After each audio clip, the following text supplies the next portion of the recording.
It is well known that expeditions to Antarctica generate data that are vital for understanding climate change. Less well known is that many scientists are also artists, and that in times past their art has added depths of meaning to their data. Today these expressions are kept separate from science. Subjective expressions have no place in current scientific literature, where language strives to be as unambiguous as possible. Here we speak as collaborators within a global movement of research, where individual expression is essential for understanding in relationships with people across disciplines. We acknowledge the creativity in science and in art. Our discussion emerges from 3 art science explorations. Firstly, the 2002 scientific expedition that took me to Antarctica as an artist with the Australian Antarctic Division. Secondly, the Living Data program that I lead to make and present responses to our changing world that are true to science, clear in language, appealing to the senses, evolving and surprising, showing something new. Thirdly, the 2016 collaboration that we undertook with the Ku-ring-gai PH Art and Science Project led by Erembu Artist Environment. We define art as individual subjective expression and science as collective objective understanding. We agree that anyone can make art and that art does not necessarily speak for everyone, as opposed to science, where scientists must be trained in the scientific method and their work be peer-reviewed in order to contribute to consensus understanding. We cite past and present investigations, including our own, to explain depths of meaning and experience that art can contribute to science, and the inspiration, awe and wonder that science can provide to art. Our focus is on art-science collaborations as in-depth and sustained interactions, and the changes in perception and behaviour that can occur through these. We believe this approach has special value for Antarctic research, for its potential to generate new scientific knowledge and to disrupt habitual thinking and feeling that is necessary to shift perception and behaviour. By oceanic bliss, we mean a primal feeling of connection that is heightened by scientific evidence of ourselves as part of nature. The words of American writer Joseph Campbell, that if you follow your bliss, the life that you ought to be living is the life that you are living, resonate with both artists and scientists who feel compelled to do their work and could not imagine another way to spend their life. As artists, we combine old and new technologies to discover and convey new knowledge. Drawing, dance, music, song, digital imaging, motion capture, animation, and interactive media. We use the languages that have evolved since prehistory to pass on stories that are vital to our survival. The animation Krill Sex is one such story. It's vital that we know about sex in the sea so that we can protect breeding grounds of marine species for future generations. It may surprise you to know that Antarctic krill are keystone creatures of the marine food web and that life in the ocean sustains life on land. This animation makes sense of a chance observation of the entire mating dance of Euphosia superba, Antarctic krill. As part of an Antarctic marine science voyage, a camera had been dropped to the sea floor to collect visual data of benthos, bottom-dwelling animals. Krill biologist So Kawaguchi was surprised to see a swarm of krill in the video and some unusual movement within it. So invited me to trace the video frame by frame to make the data readable. Calling on my experience of drawing and dance, I imagined myself moving as the krill did in the water. As I drew and traced each video frame, I sensed the flowing pattern of the dance as a whole and the most likely phases that we later identified as chase, probe, embrace, flex and push. Over several weeks of conversation with So, reading scientific papers and physically manipulating prawns from the local fish shop, I constructed the animation to represent what we all agreed was the most likely krill behaviour. As I worked on this, my attention vacillated between sensing and thinking as I created and analysed the movement. Combining feeling and thinking made the movement convincing for me, and my hope was that other people would have the same reaction. Happily, krill biologists and other scientists reported that they experienced and witnessed double takes in response to the work. As artists, we express beauty that we find in the natural world. We also use allusions, metaphors, jokes, and other devices to invite us to question our usual interpretation of things. I made this drawing with permission of an Aboriginal engraving in Ku-ring-gai Chase National Park. The illusion of connection between mouth and genitals shocked me. It made me think of our primal connection to the ocean and how Indigenous knowledge is lost about how to manage and share resources and how to pass these stories on effectively. The original drawing is on rock that's believed to be an ancient meeting place.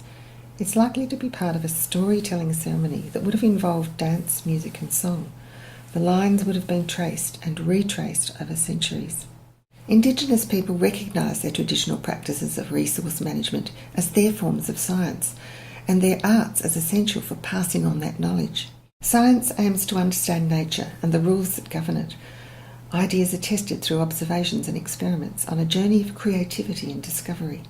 The scientist sees as an objective observer, adhering to a logical process of inquiry, the scientific method, and building upon a greater body of work. Inquiries that don't appear to be logical can lead to discoveries that are breakthroughs in understanding. These moments of new scientific insight can be, for scientists, as emotional and moving as our personal experiences of works of art. The results of scientific observation and experimentation are communicated to the community of peers, where they're scrutinised and further tested prior to their acceptance or rejection. The work of a scientist continues with the communication of this new understanding to the wider non-specialist community. In the heroic era of Antarctic history, explorations were typically undertaken by people who practice as both artists and scientists. The heroic era is distinguished by lack of mechanised travel and communication. This may be why the arts played a key role in generating, expressing and communicating scientific knowledge. Journals were commonly used for working things out, for noting observations and reflecting on experience. They typically included maps, plans, poetry and drawings. The lavish quality and scale of publications by botanist and cartographer Jules Dumont D'Urville suggest a high regard for art in advancing science. Antarctic drawings by Edward Wilson, surgeon, zoologist and artist with Scott's last expedition, serve as both art and scientific data. Brian Roberts writes, his watercolours were the first to convey an accurate idea of the beauty and subtlety of Antarctic colours. They will remain a permanent source of reliable information. As well as designing and making equipment for collecting specimens from the depths of the Southern Ocean, marine scientist Charles Harrison drew and painted his experience. In this journal entry, repeated lines suggest movement of people through rock and ice, and the force of katabatic winds bearing down from the Great Ice Plateau. In 1901, the geologist Louis Benaki conveys in words his understanding and experience of Cape Adare in Antarctica. This lack of snow is principally due to the very exposed position of the cape to the southeast winds, and perhaps also to the steep and smooth nature of its sides, which afford no hold for any snowfall. The peaks tapered up one above the other like the tiers of an amphitheatre or those of the Great Pyramid of Cheops. Here in one paragraph, objective and subjective languages combine to give different kinds of meaning to a single observation. Different responses to Antarctica are essential for attracting the different kinds of attention that people give to things. In his drawings, marine biologist Alistair Hardy balances emotional connection and scientific accuracy. His art is also visual data for analysis. Art and science can work together in education. Physicist Philip Law is widely known as an early leader of Australia's post-war Antarctic explorations and the longest-serving director of the Australian Antarctic Division. Less well known is Law's enduring interaction with the arts through personal experience in Antarctic culture and his pioneering work to integrate science and art in education. Law supported sculptor Lenton Parr in developing the Victorian College of the Arts to integrate art, science and technology. Their shared vision is expressed in the school's emblem, designed by Parr as a form of pentagram, a traditional symbol for the five senses. It refers to the various modes of perception and to their aesthetic functions in the various arts. Law's wife Nell was the first Australian woman to work in Antarctica, travelling with him to Mawson in the summer of 1960 to 1961. Her painting of an iceberg suggests experience and understanding of physical and biological systems that interact to shape Antarctica. Birds sweep over water, air and ice, moving and moved within physical forces. Lines appear to be traced by hand, making it easy to imagine yourself drawing them and to feel part of the picture evolving. From her Antarctic experience and her ongoing interactions with scientists, Nell Law created a logo for the AAD that serves as an icon of connection. Logos change to reflect changing structures and interests of organisations. The current AAD logo is a generic Australian government crest. When and why did things change from the scientists also doing the art to art-science collaborations? The change may relate to the advent of photography. It may also relate to judgments by leaders of traditional Western culture. Since 1897, photography had been used as a means of communicating Antarctic explorations. Then in 1911, two photographers demonstrated the new technology as an art form, as well as a means of mechanical representation. Frank Hurley with Mawson's Australasian Antarctic Expedition and Herbert Ponting with Scott's last expedition. Is this when the concepts of professional, scientist and artist were being born? In the 2007 British Antarctic Survey Art Programme catalogue, the introduction reads, "From expeditions without professional visual artists, we're often limited to the paintings of amateur artists, many entirely self-taught and usually painting and drawing for their own pleasure." Since the start of Antarctic science, the arts have evolved within its research community on voyages and on bases. Much of this material is ephemeral and difficult to document. If recognised, these expressions of shared experience and understanding may contribute significantly to bringing Antarctic science to a wider audience. At this time of urgent need for everyone to understand and to adapt to global climate change, more expressions from scientists are needed so that people can relate the data to lived experience.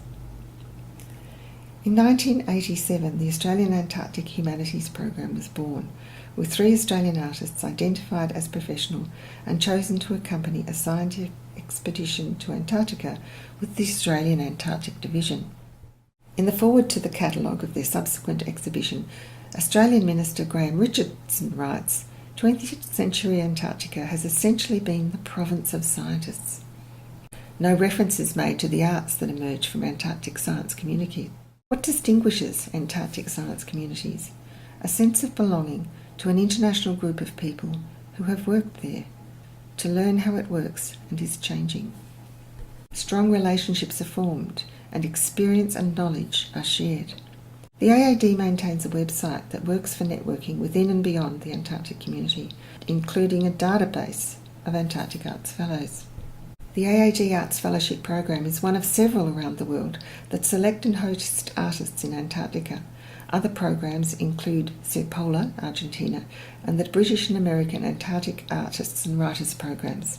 Serpola artists have created and presented works in situ, with scientists and fellow artists involved in developing performances. Recordings of performances are presented around the world as video installations, with other art inspired by Antarctica and its science. The video New Species by Andrea One attracts attention to scientific predictions of new species evolving in Antarctica with global warming. Lorraine Beaulieu's installation, Drapeau, may startle you into seeing beneath the surface of Antarctic ice. The artist's naked body in embryonic form is arranged to resemble Antarctic bedrock as it would appear without ice, vulnerable and unprotected. Serpola was the inspiration for living data the program that I began in 2012 to create and present responses to climate change. Our increasing online interactions are leading to opportunities to present our work to new audiences. When we uploaded our video, Oceanic Bliss, to Facebook, Andrea invited us to send it for a surpolar event she was staging in Madrid of international responses to climate change inspired by Antarctic science. AAD Arts Fellows and surpolar artists have regularly featured in our Living Data program. Surpolar continues to foster the sense of belonging that exists within the Antarctic research community. However, its focus has shifted from Antarctica and its science to Africa and its archaeological evidence of human origins. Andrea's current work is to create, facilitate and present art that celebrates humans as part of nature through experience and understanding of the place of our Indigenous origins. Indigenous ways of knowing are perhaps specially recognised by people who have worked in remote places like Antarctica. In both Indigenous and Antarctic arts, we find a clarity in language that reflects balance between art and science. In Chris Drury's Explorers at the Edge of the World, lines of text are written over lines of an actual echogram that was generated in Antarctica to see through glacial ice. The lines describe geological time. The written words evoke human presence. Names of scientists and explorers whose collective knowledge builds an evolving picture of human impacts on the natural world. Perhaps the first in-depth and sustained interactions between what we now call art and science were experienced by our ancient forebears. For example, in the stories passed down about best fishing practices. The painting, Poorly Catch, by contemporary Indigenous Australian artist Gwindry, shows his continuing connection to the ocean along the east coast of Australia, where whales still journey past his country as they travel to and from Antarctica. The painting shows the relationship between seagrass, fishes and people. It could represent the whole Australian coast. It may also serve as another icon of connection with its balance between what is known from experience and from science. Perhaps recognition of multiple experiences of the same reality can bring us together to share strategies for passing on what we believe is true, as far as we can tell at this point of time, with all the evidence that's available. As the age of the Anthropocene advances, we see a shift towards collective, relational, interdisciplinary approaches to making sense of our place in the world. In the field of art-science interactions, the shift is happening through global networks like Living Data that are mostly led by artists, with links to scientific, academic, commercial and not-for-profit organisations. Living Data interacts with other programs that include Cape Farewell in London, led by artist David Buckland, Lynchpin in Hobart, led by artist Sue Anderson, and Climart in Melbourne, led by lawyer Guy Abrahams. The chief scientist on the ship that took me to Antarctica, V7 2002, was Dr. John Church from the CSIRO. As we travelled, he explained his research that would later result in these data. It was John who convinced me that climate change was real, and it was more than his data that opened me up to accept that reality. The moment we arrived at the Amory Ice Shelf, I witnessed his response to news relayed by satellite phone that George Bush and John Howard had refused to ratify the Kyoto Protocol. That was the first time I had seen an emotional response from a climate scientist. Data collected from above and beneath Antarctic sea ice are essential for identifying and monitoring shifts in the normal cycles of climate change caused by our massive burning of fossil fuels, and for understanding human impacts on the mating behaviours of marine creatures. Our next steps: 2 projects. 1. Beware of pedestrians telling stories. Expect evidence and artful seduction. 2. What happens under Antarctic sea ice at full moon?